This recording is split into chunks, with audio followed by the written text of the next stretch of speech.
Wow. What the hell did I... Oh, I threw something out of my back. Oh, God. Today we are racing a Miata versus a Mustang, which sounds like a really dumb idea until you hear this Miata.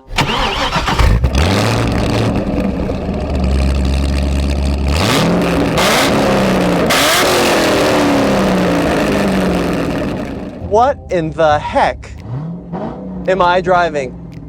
So Case, you're in a pretty quick car over there. Yeah, I'll tell you what, that Miata sounds fierce, but this Mustang doesn't sound too bad itself. Take a listen to this. I can barely hear it. So give me the specs on that GT. Well, very similar to the Mustang GT that we actually own, this is a Mustang GT, but with the performance pack and the active exhaust, 486 horsepower. This one is a 6-speed manual, and here on a drag strip, this car is a beast. Now this is an ND Miata, which should have a 2-liter naturally aspirated squirrel underneath the hood, but instead it has a 6.2-liter GM LS3 crate engine with over 430 horsepower, dynoed at 436 to the wheel because it has a cam. And this is a car you can buy turnkey. We're gonna find out about that in a second. But first, quarter-mile drag race at over a mile above sea level. This is gonna be nuts.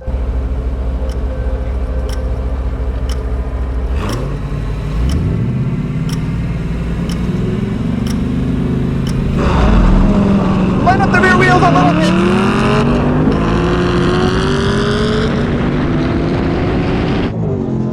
Oh my God, this car is fast, but that Miata is wild.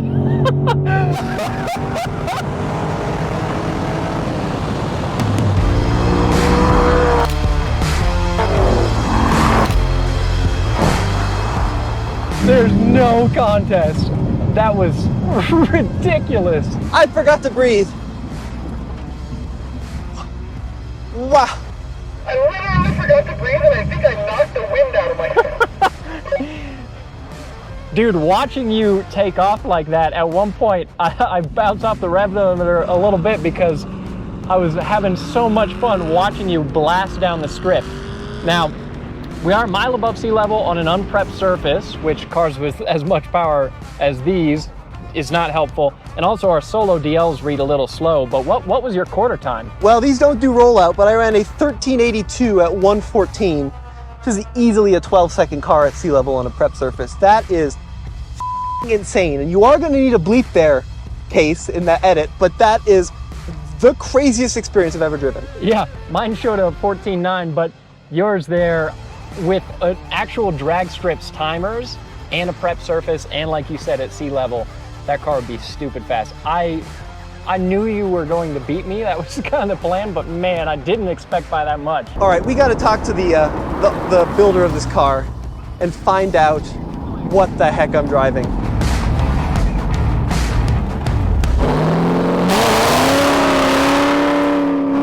All right, so I'm here with Loris. Loris, thanks for coming out, man. Yeah, no problem. Thanks for having me. Yeah, so this is truly one of the craziest builds I've ever seen in person. Talk to me about the inspiration behind this Miata. Well, I'm a car nut. I'm a car guy. I like cool cars, whether it be sports cars, trucks, whatever. I'd always wanted a Factory 5 Cobra replica or some kind of Cobra replica. I have a couple friends who have one. As cool as they are, as beautiful as they are, they're a pain to live with. You got to have a garage space for them. And when I found out about this around 2018, I saw a video online where Flying Miata was offering these in turnkey, and there was like a driving review, and I knew I had to have one. And so I guess around that time, I looked into what it would take to build one of these. And when I saw what all was going to be involved, I realized, well, at that point, I own basically a performance shop. And so what I did was I basically went ahead and contacted Flying Miata, said, hey, if I build one and send it up to you and you guys give it your thumbs up, your seal of approval, would you like outsource your East Coast clients to me? And they were actually looking for someone to take over the program. So I took over the program, and I spent the last couple of years getting everything back online. So Loris, you are now the V8 Miata guy. Exactly. So since Flying Miata's out of that scene, you're the guy to go to build one of the coolest swaps in the industry. So let's talk about the car. So this is a ND Miata, which is the current generation. Yes. Does it work across any ND Miata? Yes, but it must be manual transmission. Okay. And that's really it. Just needs to be a manual transmission car. So soft top, RF, doesn't matter? Doesn't matter. Interesting. Doesn't matter. Mileage doesn't matter. None of that matters. The only thing that matters is it came from the factory with a manual transmission, and it doesn't have any history of front end impact damage, because the car has to be 100% straight. It's a crate LS3. So LS3, for those who are just kind of V8 curious, is like the engine you'd find in the later C6 Corvettes. Correct. Right. 2009 and up C6 Corvettes, 5th gen Camaro SS, and then the Chevrolet SS sedan. I think it was like 2014, 2016. So a pretty serious engine in a really small car. So 6.2 Correct. V8 instead of the 2-liter. Correct. In the standard Miata. And when the engine is delivered to you, do you do anything to it? Do you cam it? Do you change anything with the heads? What do you do with the engine? I don't do anything. There's only one option. It's if you want a hot cam or not. And so what I do is I'll put in the ASA cam. Okay. Which is, if you order GM's LS376 525 package, that's the cam that comes in that engine. It runs on the stock, the OEM valve train. It just gives you a nice lope. It does give you a little bump in an output, but that's not really the point. The point was to kind of give you that retro muscle car sound and just kind of driving experience. With the engine in place, I mean, what's amazing to me is you were able to make it look so factory. So even the way you mounted the air box and the fuse box, and it all feels pretty factory. I mean, is a lot of this stuff moved compared to the standard ND? Yeah, so a few things get moved around a little bit. A good example is your expansion tank there. That goes just by the ABS unit. Obviously, the air intake is in a similar position, but it's no longer snorkeling air out from behind the headlight there on the passenger side. Yep. But like your brake master's in the same spot. The battery gets relocated to the trunk. So I think that's probably the big ones. Then you have to run the power wire all the way back to the back of the trunk. But other than that, nothing really major gets relocated. And it sounds like you maintain a lot of kind of the luxuries of a standard Miata. So you still have power brakes, right? You still have power steering. Correct. Is that correct? Heat? Yes. Air conditioning? Correct. Okay, cool. I liked your comparison to the Factory 5 Cobra, right? This has a lot more luxuries than that. Yeah. And it still has that Mazda build quality on the chassis. Yeah. And you have AC and a radio and modern power windows and that kind of thing. So you get a lot of kind of nice features. You can't be using a standard ND trans, right? Absolutely not, unless you like replacing transmissions on a weekly basis, right? It's a T56 Magnum F, and it's got a custom gear set from my supplier. It's going to last a lifetime of the car, right? It's designed for vehicles up in the 3,000-4,000 pound range. So it's all of the drivetrain really is incredibly under stressed. The beauty of the Magnum F is that the shifter location is directly where the Mazda one is. It's only off by less than an inch, offset to one side. And then talk me through the rear diff. What have you done for a rear diff? So the rear diff is a 5th gen Camaro SS 1LE rear differential. So that's got the sought after 391 gear set. Yeah, right. And that is the one component that is not brand new from GM because it's been discontinued. So I have to find those out on the market, but then I get them rebuilt and resealed.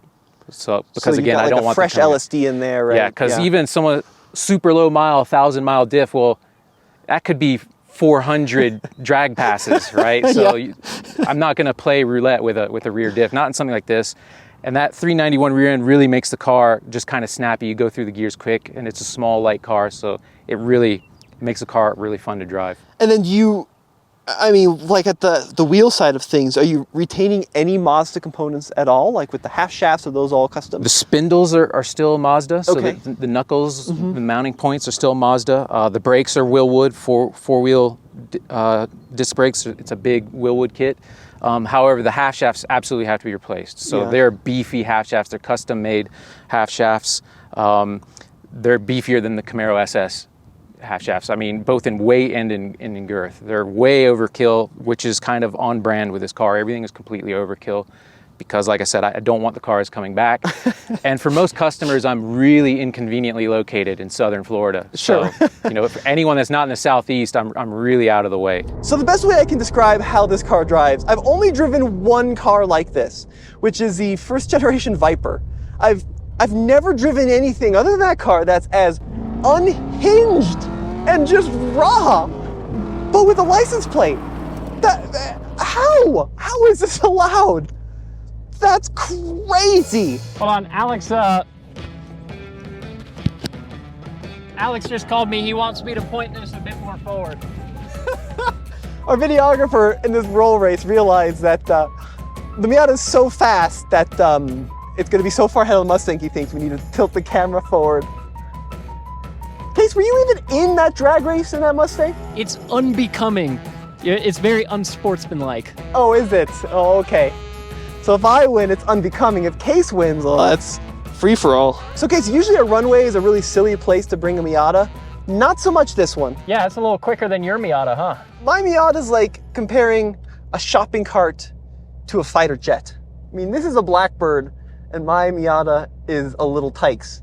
I mean, this is absolutely bonkers. Just insane. How is anyone allowed to buy this for any amount of money and then just drive it on the roads? Yeah, and I think initially I felt like my only hope was hoping that that car was too light and too powerful to hook up, but you pretty much had that from the start. Dude, I got way too much wheel spin and I still beat you. So let's see what happens in this roll race. From 30 miles an hour, second gear. Are you ready? Let's do this.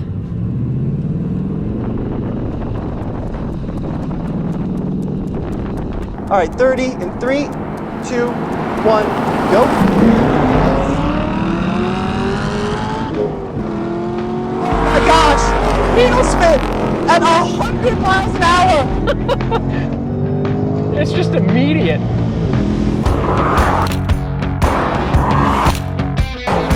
I mean, it's like he wasn't even in the race. Yeah, there's just no comparison. It's not even close.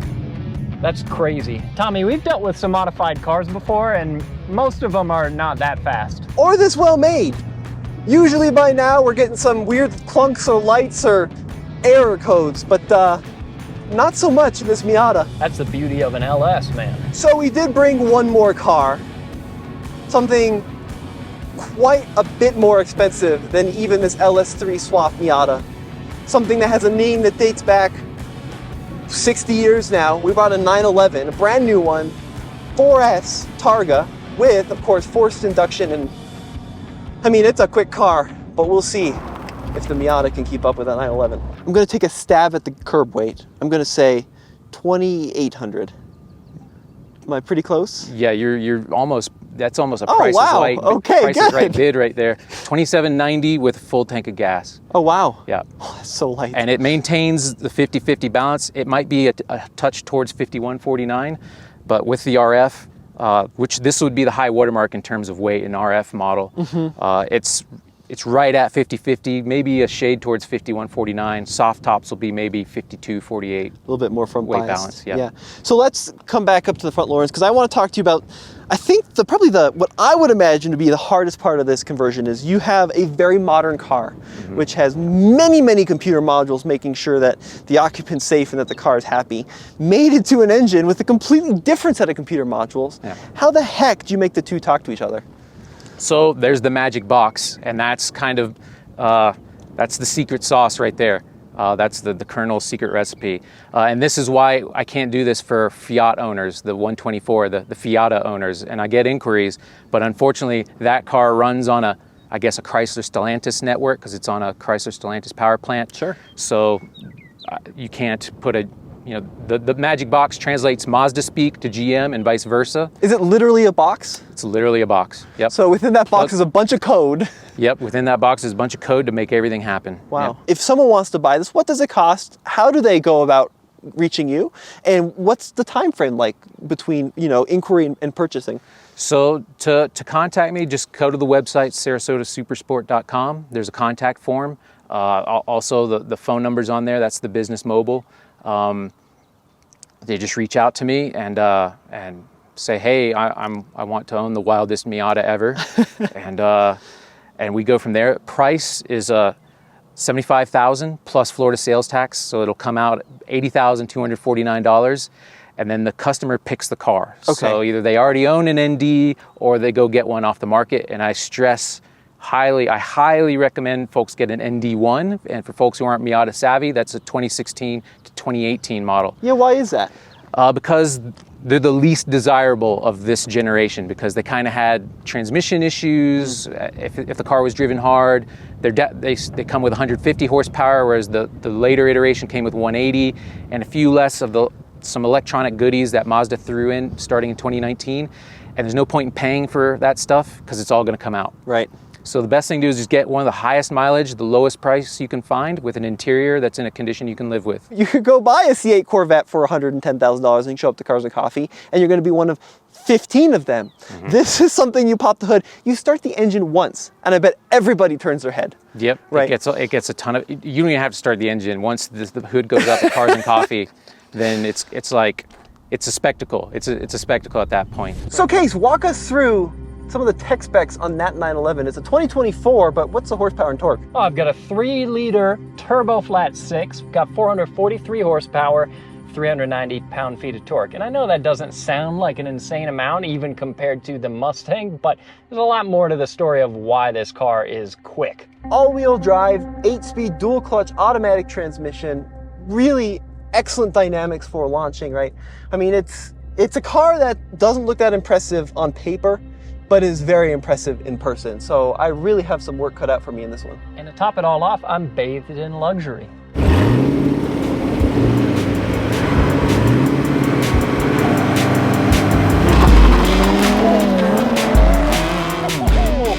Wow, this 911 takes off hard. Oh, you got me! That was impressive. Oh my Lord!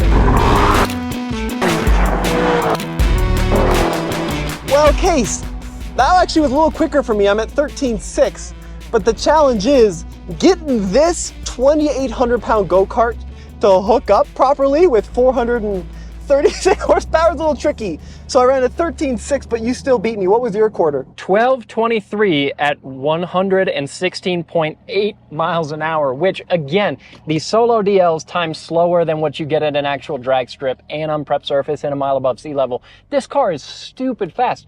This, I was just saying, is actually the first time I've driven this car. Just that shot down the drag strip is as far as I've driven it. And I was not really expecting it to take off like that based on the figures. I think it's pretty underrated, but realistically, you know, at least up here with that twin turbo, it's a quicker car because it can make up for some of that elevation. But I will say, Case, I mean, 114 trap in this Miata, 116 trap in a $151,000 911, it's a 2 mile an hour difference. Yeah, 2 mile an hour difference doesn't necessarily make you feel that great about the amount of money that the 911 costs you, but at least it's nice in here. All right, Case, it's coming down to the roll race. I think this is going to be incredibly close.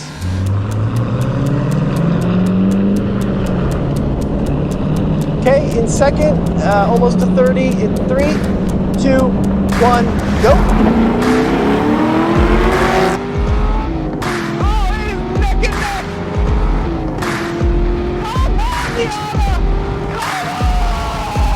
Oh, these are fast drag races.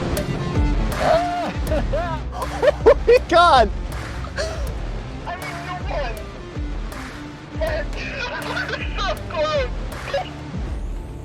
Yeah, it is really close. And two, that car came from sea level, wherein I think this 911 would have a harder time pulling away from it, because here at altitude, having the turbos is a pretty nice advantage. Yeah, and I think if I was the owner of this car, I didn't want to be too aggressive on it. If I was shifting it quicker, I could have probably closed that gap even a little more. I just didn't want to blow out Lawrence's really, really cool brand new Miata. But, I mean, that is about as close as you're going to get in a roll. So Lawrence from Sarasota Motorsports brought his Miata out for us to play with. And look, this is a car that has about 51-49 weight distribution in this RF. And I know we're not doing handling, but my initial impression is that this car doesn't handle that differently than a standard Miata. So it feels really, really good. Maybe we'll have him back out and we'll do a handling video. But I mean, just initial impressions, it still feels like it holds its own. Lawrence, look, I don't know if that came across on camera. I probably sounded like a 3-year-old schoolgirl, but genuinely one of the most incredible driving experiences. Just because you see that Mazda badge on the steering wheel and you don't expect A, to feel that amount of G's going forward, and B, hearing that sound. It's crazy. Yep. Yeah, absolutely nuts. Well, thanks again, dude. Yeah, that was thank awesome. you. Check out alltfl.com. Wow, I'm gonna need a nap, I think. Whew!